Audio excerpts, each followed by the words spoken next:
Hey all you Maverick gamers, and welcome back. It's Dwayne here, and it's been a hot minute, hasn't it? Okay.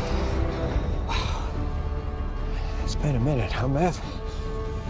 Well, I took the month of May off from content creation to recharge my batteries, and you know, I was actually suffering a little bit of a burnout process in the fact that I play Dungeons and Dragons so much that, you know, a lot of D&D goes through my head, and I wanted to sort of step back a little bit and re-energize and look at some new topics that we could talk about in my videos. So I'm back. Hopefully you'll have me for quite a lot longer this time as we head into the end of the year.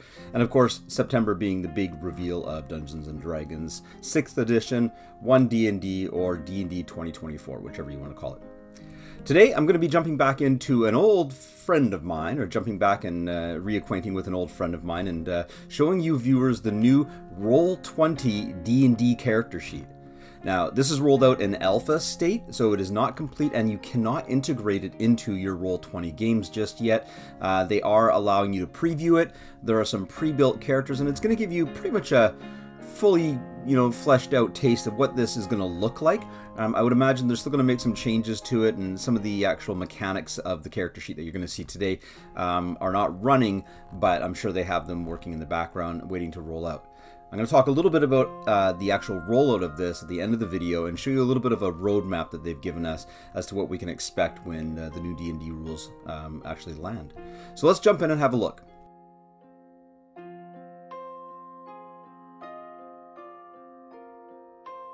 The easiest way to find this, and I haven't actually, I think the easiest way is just to go to your forum section, and there's a post that says the new D&D Alpha character sheets are live. Really, you can go into your character vault or your Roll20 characters section of the website to create a character. But keeping in mind, this is not stitched through to the compendium just yet. So if you do have any D&D books in Roll20, you can't drag and drop like you would normally with the current D&D character sheet that they're using. I'm going to jump in and show you what this looks like. So first thing we're going to do is jump in and create a character. Now, they have some pre-ready characters to go, and really the only thing that they've done here is just they've pre-filled out the character sheet. So if you go ahead and create your own character, right now you're going to have to just manually type stuff in anyway. Like I said, there's no stitching to the compendium. So what they've gone ahead and done is just done that work for us. Now, keeping in mind, you can play these characters. If you want to play these characters in your Roll20 games, you can. They just won't be attached to the game, and you won't be able to roll anything on screen in your virtual table. But let's have a look. I'm going to pick one of these characters to show you what the character sheet looks like. So we're going to take Fred Strong here. The new character sheet really heavily leans into a little bit of a narrative flair. First and foremost, right off the bat, you're going to see that they actually have a portrait on the front page of the character sheet. This is a big deal for me. I'm a very visual person. I'm a visual learner, and visuals also engage my imagination, and they actually help me imagine the game better. I've always said that it'd be nice to have a character portrait front and center on your character sheet. Now, D&D Beyond does this, but a tiny, tiny, tiny little character on the top doesn't really constitute flavor for me. So I like that they're giving the character portrait a little bit more of a focus. You'll see here as well that they're minimizing the use of actual text, or should I say they're using text in a better way, in combination with visuals and graphics. So here you have a red border around Fred with the number 1. That indicates his level. So you're not hunting around for information. It's presented in a more visual manner. Now, all the information that you're going to want to see is pretty front and center. I'm going to point some things out that I like about this interface, but the first and foremost thing is you're going to see that it's actually framed in boxes. Now, this is a common thing in visual learning.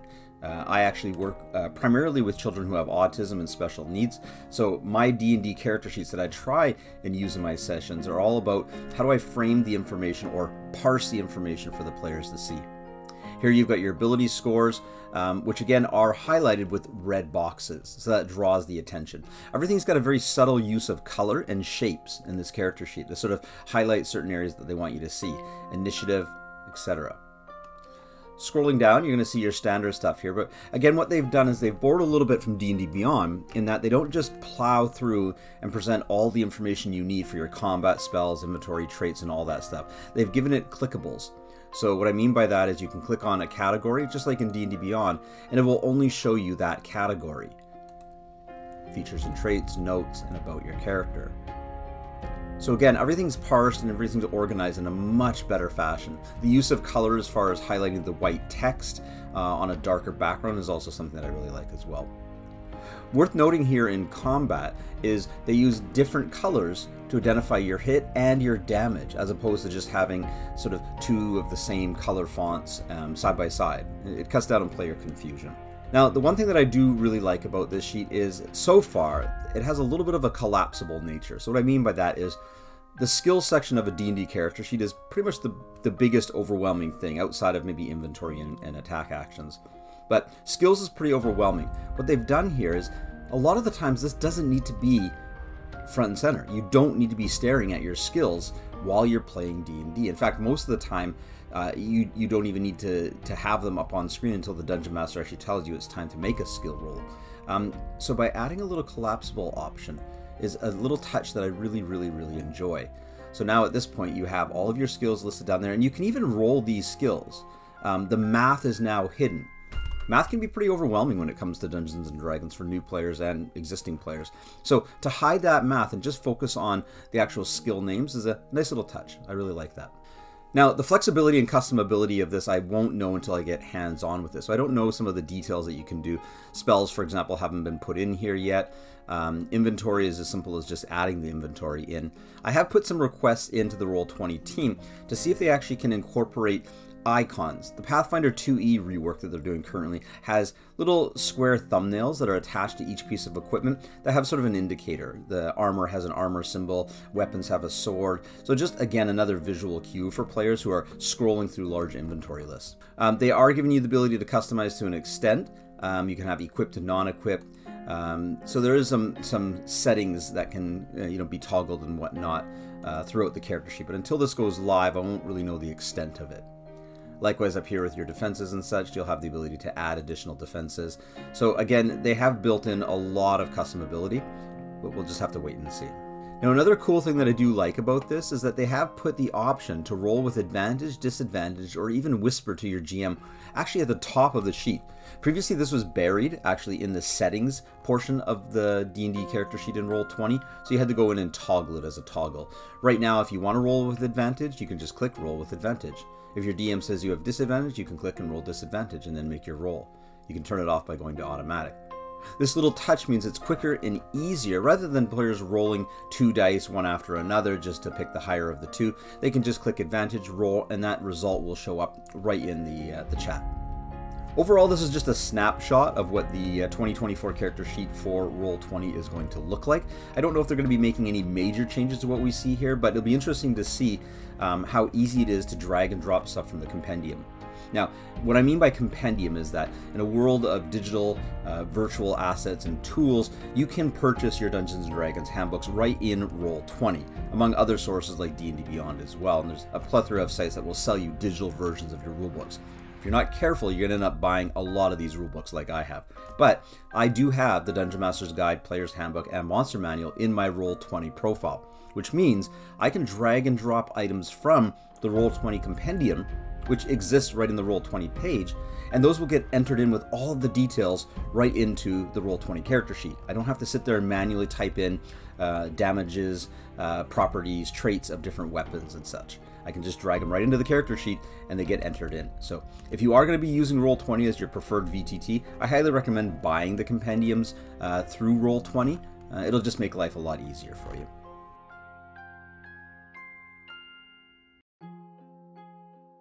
So let's talk about the Roll20 roadmap for the D&D 6th edition content, or the 2024 edition of D&D's content. So Roll20 is actually going to be undergoing a lot of visual changes and a lot of actually back-end changes to accommodate the new D&D product. So starting this summer, we are currently able to actually play with the alpha of the character sheet preview, but the end of July, it'll transition to full beta. So full beta means we'll actually be able to use it in our games. So the character sheet should be locked down for what it's going to be when the game finally releases, as well as the character builder. Now, I was thinking at first that they would be pre-releasing the character builder for the new edition of D&D, but my guess is that the character builder will be for current edition, 5th edition D&D, but just allow that easy to replace the character mancer that currently exists, as well as an NPC, and drag and drop functionality from your compendium. So they're basically backward compatible with the 6th edition, so this character sheet will go into effect just a little bit prior to 6th edition. So in September, you'll get the full sheet with a new character builder that's going to support the D&D 2024 version, as well as their mobile. And if you haven't used their mobile-friendly Roll20 app, it's basically D&D Beyond. Not quite as fancy as far as stitching everything together, but it is actually quite functional. And the neat thing about the mobile version of Roll20 is that, just like D&D Beyond, if you're connected to a campaign with your character by rolling on your mobile device, it actually will roll it in-game. So you can be sitting on the couch playing D&D, and everybody will see everything that comes through your mobile app. So good news, you'll be able to transfer all your characters over to the new character sheet. You won't have to scratch build them from start. Now, we don't actually understand exactly what their new compendium reading format's going to be. I will say right now, and I'm not really happy with pretty much any virtual tabletops, virtual books, and that includes D&D Beyond.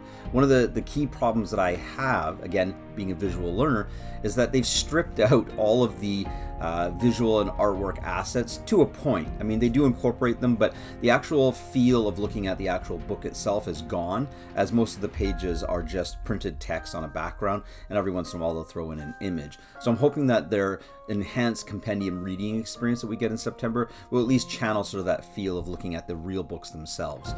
Also, they need to make it a little bit more easier to find the information. Currently, it's way too sensitive.